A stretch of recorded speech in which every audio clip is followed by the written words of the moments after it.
তো এই মুহূর্তে ডোনাল্ড ট্রাম্পের নিজের মুখ বাঁচানোর জন্য তিনি যখন একরকম ঠিক করে নিয়েছেন যে ওমান উপসাগরের নৌ অবরোধ তিনি আর রাখবেন না, না হলে আব্বাস আরাগচি বা ইরান তার সঙ্গে আলোচনায় বসতেই চাইছে না।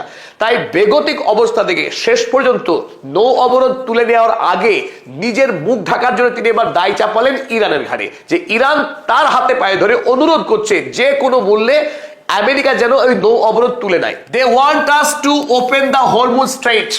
ইরান অনুরোধ করছে আমেরিকাকে হরমুজ প্রণালী খুলে দেওয়ার জন্য। এবার বুঝুন ঠেলা, হরমুজ প্রণালী কে বন্ধ রেখেছে, আমেরিকা না ইরান? কার দখলে আছে হরমুজ প্রণালী?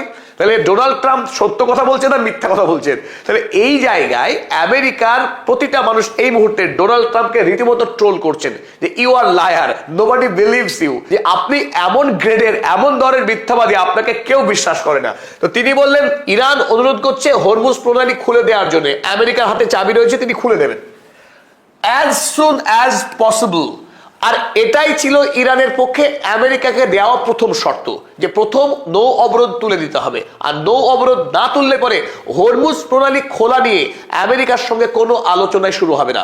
হরমুজ প্রণালী নিয়ে আলোচনা দ্বিতীয় পর্যায়ের, কিন্তু ডোনাল্ড ট্রাম্প তিনি প্রথমেই দুটোকে একসঙ্গে মিশিয়ে দিলেন। তাহলে কি আমেরিকার সঙ্গে ইরানের শান্তি বৈঠক হবে?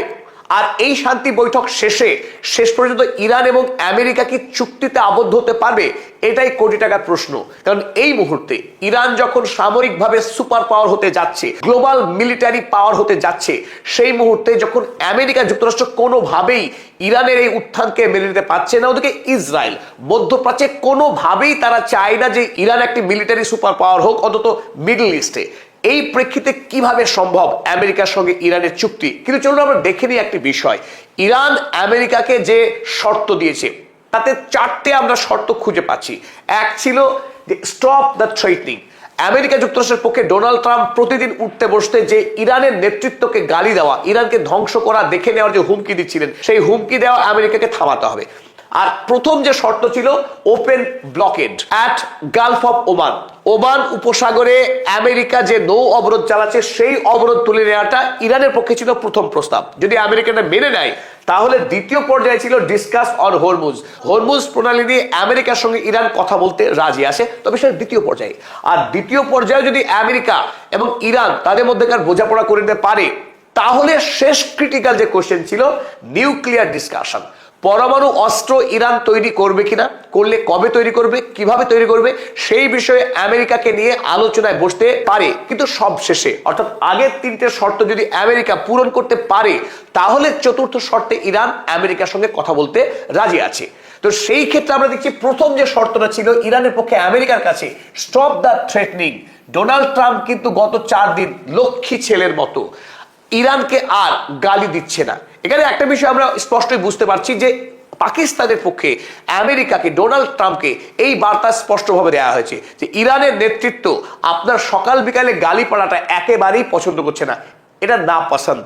সুতরাং আপনাকে বদলাতে হবে যদি আপনি ইরানের সঙ্গে চুক্তি চান। তাই ডোনাল্ড ট্রাম্প এই গালি দেওয়া থেকে ঘুরে এই মুহূর্তে একটা কৌশল খেললেন যে ইরান নাকি অনুরোধ করছে আমেরিকাকে, ইরানের অবস্থা বেজায় খারাপ, তাই বাঁচার জন্য আমেরিকাকে অফার দিয়েছে স্ট্রেট অফ হরমুজ খুলে দেওয়ার জন্য। সুতরাং আমরা বুঝতে পারছি যে ডোনাল্ড ট্রাম্প তিনি একটু একটু করে নিজের অবস্থা বদলাচ্ছেন। আর এখানেই প্রশ্ন, তাহলে শেষ পর্যন্ত কি ডোনাল্ড ট্রাম্প তার নৌ অবরোধ তুলে নেবেন? ইরানকে কি সামুদ্রিকভাবে মুক্তি দিয়ে দেবেন? ইচ্ছা মতো ইরানকে বাণিজ্য করতে সক্ষম হবে এই অবরোধ উঠে গেলে?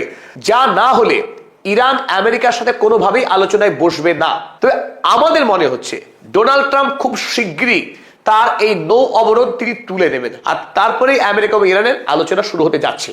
এবং বাকি হরমুজ এবং নিউক্লিয়ার অস্ত্র নিয়ে আমেরিকার সঙ্গে ইরানের ঐক্যমত হবে কি হবে না সেটা ভবিষ্যৎই বলে দেবে। তাহলে কি একথা আমরা বলতে পারি যে ইরানের সঙ্গে আমেরিকার যুদ্ধ শেষ পর্যন্ত থামলো, আমেরিকার ইরান আর যুদ্ধে যাচ্ছে না, মধ্যপ্রাচ্যে শান্তি নেমে আসলো? কিন্তু এই দাবি করাও কিন্তু এখন অসম্ভব। তার মূল কারণ মানবতার শত্রু, রক্তপিপাসু ইসরায়েলি প্রধানমন্ত্রী বেঞ্জামিন নেতানিয়াহু। বেঞ্জামিন নেতানিয়াহুর ভাগ্য পরীক্ষা আছে সামনে 27শে নভেম্বর 2026 সালের 27শে নভেম্বর ইসরায়েলে হতে যাচ্ছে সংসদীয় নির্বাচন, নেসেট ইলেকশন। অর্থাৎ এই নির্বাচনেই দেশের প্রধানমন্ত্রীর ভাগ্য নির্বাচন হবে। বেঞ্জামিন নেতানিয়াহু সুদীর্ঘ 19 বছর ধরে নানানভাবে বিভিন্ন সময়ে ইসরায়েলের প্রধানমন্ত্রী থেকেছেন। যখন ডোনাল্ড ট্রাম্প আমেরিকার রাষ্ট্রপতি, যে ডোনাল্ড ট্রাম্প বেঞ্জামিন নেতানিয়াহুর বাড়ির ভৃত্যের মতো কাজ করে, কৃতদাসের মতো কাজ করে, সেই আমেরিকার রাষ্ট্রপতি ক্ষমতায় থাকার সময় বেঞ্জামিন নেতানিয়াহু কোনোভাবেই চাইবেন না তিনি প্রধানমন্ত্রীর পদ থেকে সরে যান। আর সেইখানেও তার নিজস্ব বিপদ আছে। কিন্তু নভেম্বর মাসের যে নির্বাচন, সেই নির্বাচনে বেঞ্জামিন নেতানিয়াহুর জয় পাওয়া অত্যন্ত দুরূহ। কারণ গতকাল একটি সমীক্ষা প্রকাশিত